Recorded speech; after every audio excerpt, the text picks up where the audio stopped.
ابتدا ہے رب جلیل کے بابرکت نام سے جو دلوں کے بہت خوب جانتا ہے۔ سامعین و ناظرین کو محمد عامر حضور کا سلام قبول ہو۔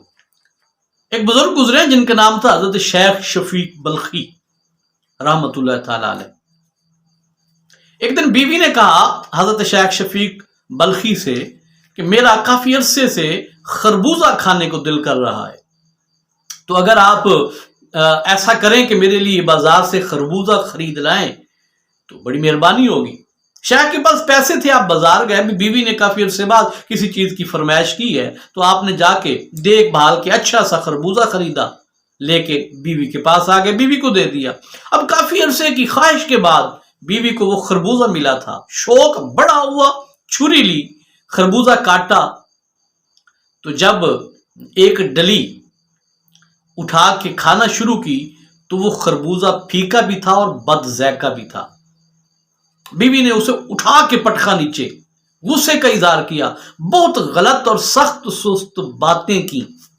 جب شیخ شفیق بلخی رحمۃ اللہ تعالی علیہ نے یہ ماجرا دیکھا تو آپ قریب جا کے پیار سے آرام سے بیٹھ گئے۔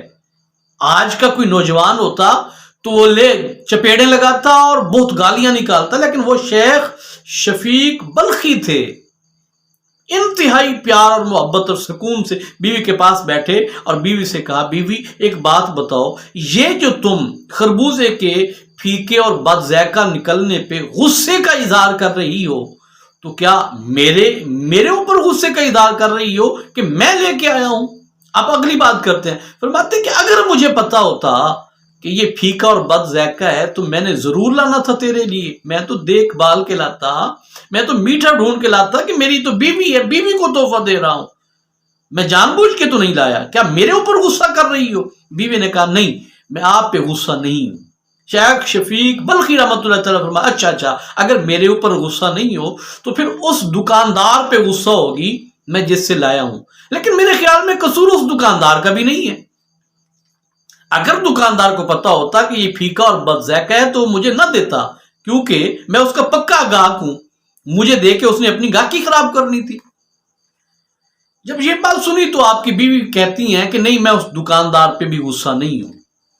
شیخ شفیق بلخی رحمۃ اللہ تعالیٰ فرمایا، اچھا آپ فرماتے ہیں پھر تم جو یہ غصہ کر رہی ہو تم پھر اس کسان پہ غصہ ہوگی جس نے یہ بیجا تھا، لیکن فرماتے ہیں میرے خیال میں قصور تو اس کسان کا بھی نہیں ہے، اس نے تو بیج بویا تھا۔ اب خربوزہ اگانا، میٹھا پھیکا بد ذائقہ بنانا تو یہ تو اللہ پاک کا کام ہے، اس میں اس کسان بیچارے کا تو کوئی قصور نہیں ہے۔ بیوی نے بات سوچی اور سوچنے کے بعد کہا نہیں، میں اس کسان پہ بھی غصہ نہیں ہوں۔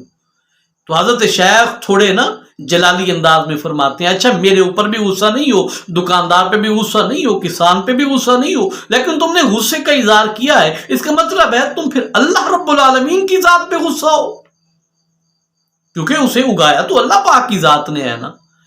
تو اللہ پاک کے اوپر اگر تم غصہ کر رہی ہو تو پھر تم نے سوچا ہے کہ تمہارا حشر کیا ہوگا، انجام کیا ہوگا، کیونکہ کسی چیز کو میٹھا، پھیکا، ذائقے دار، بد ذائقہ، یہ سب کچھ کرنا تو میرے مالک کے اختیار میں ہے۔ اللہ پاک کا ایک حقیقی اور بہترین بندہ وہ ہوتا ہے جو اللہ کی رضا پہ راضی رہنا سیکھ لے، اللہ کی رضا پہ راضی رہنا سیکھ لے۔ اب جب حضرت شیخ نے اس انداز میں بیوی کو بات سمجھائی، آپ نے فرمایا کہ تم یہ سب کر کے کہ خربوزے کو پٹخ دیا نیچے اور سب سود کہنے لگی، دراصل تم کفران نعمت کر رہی ہو۔ کفران نعمت کرنا اللہ پاک کو اتنا ناپسند ہے کہ اللہ رب العالمین پھر اس نعمت کو اس بندے کے اوپر ختم کر دیتے ہیں، تنگ کر دیتے ہیں اپنی نعمتوں کو۔ شیخ شفیق بلخی کی یہ باتیں سنی اور بیوی نے رونا شروع کر دیا اور بارگاہ خداوندی میں توبہ طیب ہونا شروع ہو گئی۔ یہ واقعہ پڑھنے کے بعد میرے ذہن میں ایک بات آتی ہے کہ ہم روزانہ اللہ رب العالمین کی ذات سے کس قدر شکوہ کرتے ہیں، یا اللہ اسے گاڑی دی ہمیں نہیں دی، اسے وہ دیا ہمیں نہیں دیا، اس کو وہ چیز دی، وہ نعمت دی ہمیں نہیں دی۔ حضرت جنید بغدادی رحمۃ اللہ تعالی علیہ کے متعلق فرماتے ہیں کہ گرمیوں کی دوپہر میں پیروں میں جوتا نہیں تھا، نماز پڑھنے کے لیے جا رہے تھے تو گرم زمین دھرتی لگی تو جب پیر کو جلن ہوئی، آنکھوں میں آنسو آئے اور شکوہ کیا بارگاہ خداوندی میں، یا اللہ کسی کو اتنا دیا کہ سنبھالے نہیں سنبھلتا، اور ہمیں پیروں میں پہننے کے لیے جوتے کی سہولت بھی نہیں ہے۔ یہ شکوہ کیا اور مسجد میں چلے گئے۔ نماز پڑھ کے جب باہر نکلے تو دیکھا ایک فقیر صدا لگا رہا تھا، اللہ کے نام پہ کچھ دے دو۔ اس کے دونوں پیر ہی نہیں تھے، اس کی دونوں ٹانگیں ہی نہیں تھی، پیدائشی مزدور تھا۔ حضرت شیخ نے، جنید بغدادی نے یہ واقعہ دیکھا اور دوڑ کے گئے مسجد میں، اور جا کے سجدے میں سر رکھ کے بارگاہ خداوندی میں عرض کرتے ہیں، الہ العالمین کیا ہوا جو جوتی نہیں ہے؟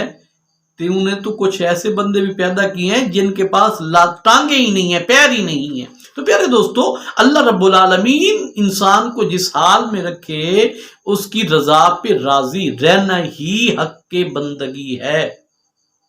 اللہ رب العالمین کی بارگاہ اقدس میں یہ دعا ہے کہ اللہ پاک اس واقعے کو بہت سارے لوگوں کی اصلاح کا ذریعہ بنائیں گے۔ ویڈیو کیسی لگی ضرور بتائیے گا، اپنا ڈھیر سارا خیال رکھیے گا۔ بہت جلد ایک نئے واقعے، نئے موضوع کے ساتھ آپ کی خدمت میں حاضر ہوں گے۔ تب تک کے لیے مجھے اجازت دیجیے۔ السلام علیکم ورحمۃ اللہ وبرکاتہ۔